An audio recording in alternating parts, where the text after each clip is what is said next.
Welcome to cooking it simple. ഞാൻ Jessy. ഇന്ന് നമ്മൾ ചെയ്യാനായിട്ട് പോകുന്ന ഒരു നൂഡിൽസിൻ്റെ റെസിപ്പിയാണ്. നമ്മളെല്ലാവരും വീട്ടിലും വാങ്ങുന്നൊരു സംഭവമാണ് ഈ ഒരു മാഗിയുടെ നൂഡിൽസ്. 5 രൂപയുടെ ഈ ഒരു പാക്കറ്റ് നൂഡിൽസ് വെച്ചിട്ട് നമുക്ക് റെസ്റ്റോറൻറ്റ് സ്റ്റൈലിൽ നല്ല ക്രീമി ആയിട്ടുള്ള ഒരു നൂഡിൽസിൻ്റെ റെസിപ്പി ചെയ്തെടുക്കാം.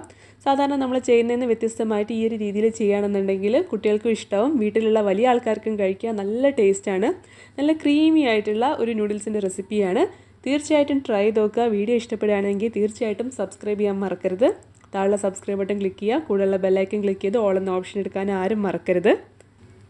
ഞാനിതുപോലത്തെ 2 പാക്കറ്റ് മാഗിയുടെ കറി ഫ്ലേവറുള്ള നൂഡിൽസാണ് എടുത്തിട്ടുള്ളത്. നിങ്ങൾക്ക് ഇഷ്ടമുള്ള ഫ്ലേവർ നിങ്ങൾക്ക് എടുക്കാം, ഒരു കുഴപ്പമില്ല. ഞാനിപ്പോൾ 2 പാക്കറ്റിൻ്റെ മെഷർമെൻറ്റാണ് പറയുന്നത്. ഈ 2 പാക്കറ്റ് നൂഡിൽസ് ബോയിൽ ചെയ്യാൻ ആവശ്യമായിട്ടുള്ള വെള്ളം ഞാൻ അടുപ്പത്ത് വെച്ചിട്ടുണ്ട്. അത് കുറച്ച് അധികം തന്നെ എടുക്കണം കേട്ടോ, കാരണം നമുക്ക് ഈ വെള്ളം ഊറ്റിയെടുക്കാനുള്ളതാണ്. അപ്പോൾ കുറച്ച് അധികം തന്നെ വയ്ക്കുക. കറക്റ്റ് പാകത്തിനല്ല വെക്കേണ്ടത്, കുറച്ചധികം വയ്ക്കുക. വെള്ളം നന്നായിട്ട് ചൂടായി വരുന്ന സമയത്തേക്ക് ഈ 2 പാക്കറ്റ് നൂഡിൽസും ഇതിനകത്തേക്ക് ഇട്ട് കൊടുക്കാം. ഞാനിപ്പം അതിൻ്റെ കൂടെ വരുന്ന ആ ഒരു ഫ്ലേവറിൻ്റെ പൗഡർ ഇട്ട് കൊടുക്കുന്നില്ല, ജസ്റ്റ് നൂഡിൽസ് മാത്രമേ ഇട്ട് കൊടുക്കുന്നുള്ളൂ. ഇത് നന്നായിട്ട് ഇളക്കിയിട്ട് തിളയ്ക്കാൻ വേണ്ടിയിട്ട് വയ്ക്കുക. ഇത് നന്നായിട്ട് തിളച്ച് വരുന്ന സമയത്ത് ഞാൻ ഒരു പാക്കറ്റിൻ്റെ ആ ഒരു ഫ്ലേവറിൻ്റെ പൗഡർ, അതായത് മാഗിൻ്റെ പാക്കറ്റിൻ്റെ അകത്ത് വരില്ലേ ചെറിയ സാഷയിൽ, ആ ഒരു പൗഡർ ഞാൻ ഇട്ട് കൊടുത്തിട്ടുണ്ട്. ഒരു പാക്കറ്റിൻ്റെ മാത്രമേ ഞാനിപ്പോൾ ഇട്ട് കൊടുത്തിട്ടുള്ളൂ.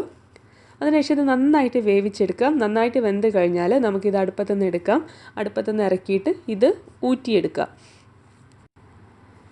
ഇത് ഊറ്റിയെടുത്ത് കഴിഞ്ഞാൽ കിട്ടുന്ന വെള്ളം ഉണ്ടല്ലോ, ആ വെള്ളം നിങ്ങൾ കളയരുത്, അത് എടുത്ത് വയ്ക്കണം. അത് നമുക്ക് ആവശ്യമുണ്ട്. അപ്പോൾ ഇത് ഊറ്റിയിട്ട് നമുക്ക് കുറച്ച് നേരം മാറ്റി വയ്ക്കാം.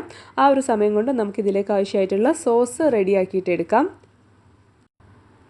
സോസ് ഉണ്ടാക്കാനായിട്ട് ഞാനൊരു ഫ്രൈ പാൻ അടുപ്പത്ത് വെച്ചിട്ടുണ്ട്. അതിലേക്ക് നമുക്ക് ഒരു വലിയ പീസ് ബട്ടർ ഇട്ട് കൊടുക്കാം. ഞാനിപ്പോൾ എടുത്തിട്ടുള്ളത് 25 ഗ്രാമിൻ്റെ ഒരു പീസാണ്. ഉപ്പുള്ള ബട്ടർ തന്നെയാണ് എടുത്തിട്ടുള്ളത്. ബട്ടർ കരിഞ്ഞു പോവാതെ പ്രത്യേകം ശ്രദ്ധിക്കണം. ചെറിയ ഫ്ലെയിമിൽ വേണം ബട്ടർ മെൽറ്റാക്കി എടുക്കാനായിട്ട്.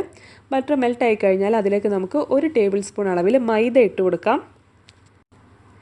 ഈ മൈദ ബട്ടറിൽ നന്നായിട്ടൊന്ന് വറുത്തെടുക്കണം. ചെറിയ ഫ്ലെയിമിൽ വെച്ചിട്ട് വേണം ഇത് ചെയ്യാനായിട്ട്, ഇല്ലെങ്കിൽ മൈദയും ബട്ടറൊക്കെ പെട്ടെന്ന് തന്നെ കരിഞ്ഞു പോകും. അപ്പോൾ ചെറിയ ഫ്ലെയിമിൽ വെച്ചിട്ട് ഇത് നന്നായിട്ടൊന്ന് വേവിച്ചിട്ടെടുക്കുക. മൈദ റോസ്റ്റായി അതിൻ്റെ പച്ചമണം മാറിക്കഴിഞ്ഞാൽ നമുക്കിതിലേക്ക് 1 കപ്പ് പാൽ ഒഴിച്ചു കൊടുക്കാം. റൂം ടെമ്പറേച്ചറുള്ള പാലാണ് ഞാൻ ഒഴിച്ചിട്ടുള്ളത്. ഈ പാൽ ഒഴിച്ചിട്ട് നന്നായിട്ട് ഇളക്കുക. നന്നായിട്ട് ഇളക്കി കഴിഞ്ഞാൽ ഈ ഒരു പാല് നന്നായിട്ട് തിക്കായിട്ട് വരും. നല്ല ക്രീമി ആയിട്ട് തിക്കായിട്ട് നല്ലൊരു സോസി ടെക്സ്ചറിലേക്ക് ആയിട്ട് വരും. ആ ഒരു സമയം വരെ ഇത് ഇളക്കിക്കൊണ്ടിരിക്കണം, ഇല്ലാന്നുണ്ടെങ്കിൽ ഇത് കട്ട പിടിക്കാനുള്ള ചാൻസ് ഉണ്ട്. അപ്പോൾ ഒരുപാട് ഫ്ലെയിമും വെക്കരുത്, പിന്നെ കൈ എടുക്കാതെ ഇളക്കിക്കൊണ്ടിരിക്കുക. ഇത് പെട്ടെന്ന് തന്നെ തിക്കാവും, ഒരുപാട് നേരമൊന്നും വേണ്ട, ഒരു 2 മിനിറ്റൊക്കെ ഇളക്കിയാൽ മതി. ഇത് നന്നായിട്ടൊന്ന് തിക്കായി കഴിഞ്ഞാൽ നമുക്ക് ഇതിലേക്ക് ബാക്കി ഉണ്ടായിരുന്ന ആ ഒരു പാക്കറ്റിൻ്റെ ഫ്ലേവറിൻ്റെ സീസണിങ് പൗഡർ നമുക്ക് ഇതിലേക്ക് ഇട്ട് കൊടുക്കാം. സീസണിങ് പൗഡർ ഇട്ടതിന് ശേഷം നന്നായിട്ട് ഇതൊന്ന് ഇളക്കിയെടുക്കുക. അതിനുശേഷം നമ്മൾ വേവിച്ച് ഊറ്റിയെടുത്ത് വെച്ചിട്ടുള്ള ആ ഒരു നൂഡിൽസും കൂടെ ഇതിലേക്ക് ചേർത്ത് കൊടുക്കാം. നൂഡിൽസ് ചേർത്ത് നന്നായിട്ട് ഇളക്കിയതിന് ശേഷം നമുക്ക് ഇത് തിക്കാണെന്ന് തോന്നുകയാണെന്നുണ്ടെങ്കിൽ നേരത്തെ നമ്മൾ ഈ ഒരു നൂഡിൽസ് വേവിച്ചിട്ട സമയത്ത് ഊറ്റിയെടുത്ത് വെച്ചിട്ടുണ്ടായിരുന്ന ആ ഒരു സ്റ്റോക്കില്ലേ, അത് കുറച്ച് ഇതിലേക്ക് ഒഴിച്ചു കൊടുക്കാം. ഇത് ഓപ്ഷണലാണ്, താല്പര്യമുണ്ടെങ്കിൽ മാത്രം ചെയ്താൽ മതി. അതായത് നിങ്ങൾക്ക് കുറച്ച് ഇതിങ്ങനെ ലൂസായിട്ട് കുറച്ച് നല്ല സോസ് ചെയ്യാനായിട്ടാണ് വേണമെന്നുണ്ടെങ്കിൽ കുറച്ചധികം ഈ ഒരു വേവിച്ച വെള്ളം ഒഴിച്ചു കൊടുക്കുക. ഇല്ലെന്നുണ്ടെങ്കിൽ ആവശ്യത്തിനുള്ള ആ ഒരു സോസി ആക്കാൻ ആവശ്യമായിട്ടുള്ള വെള്ളം മാത്രം ഒഴിച്ചു കൊടുക്കുക. എന്നിട്ട് നന്നായിട്ട് ഇളക്കുക. ഞാനിപ്പോൾ ഇതിലേക്ക് കുറച്ച് ചീസും കൂടെ ഇടുന്നുണ്ട്. ഇത് ഓപ്ഷണലാണ്. ചീസ് ഇല്ലാതെ തന്നെ ഇത് കഴിക്കാൻ നല്ല ടേസ്റ്റാണ്, നല്ല ക്രീമി ആയിട്ട് തന്നെ ഇരിക്കും. പിന്നെ ചീസ് ഇഷ്ടമുള്ളവർക്ക് ഇതിലേക്ക് കുറച്ച് ചീസ് ഇട്ട് കൊടുക്കാം. ഞാനിപ്പോൾ ഇട്ടിട്ടുള്ളത് മൊസറല്ല ചീസാണ്.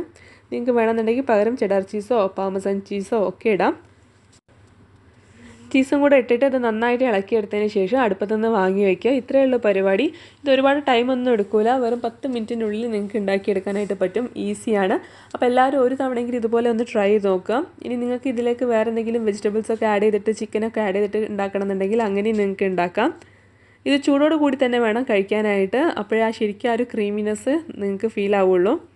നമ്മൾ സാധാരണ എപ്പോഴും മാഗിയൊക്കെ ഉണ്ടാക്കി കഴിക്കുന്നതല്ല. അപ്പോൾ ആ ഒരു രീതിയിൽ നിന്ന് വ്യത്യസ്തമായിട്ട് ഇങ്ങനെ ഒന്ന് ട്രൈ ചെയ്ത് നോക്കാം. അപ്പോൾ തീർച്ചയായിട്ടും ഇഷ്ടപ്പെടും. കുട്ടികൾക്കൊക്കെ എന്തായാലും ഇഷ്ടപ്പെടും. കാരണം നല്ല ക്രീമി ആയിട്ടിരിക്കുന്നത് കാരണം നല്ല ടേസ്റ്റാണ് കഴിക്കാനായിട്ട്. അപ്പോൾ എല്ലാവരും ട്രൈ ചെയ്ത് നോക്കുക. ട്രൈ ചെയ്ത് നോക്കിയിട്ട് ഫീഡ്ബാക്ക് അറിയിക്കും വേണം.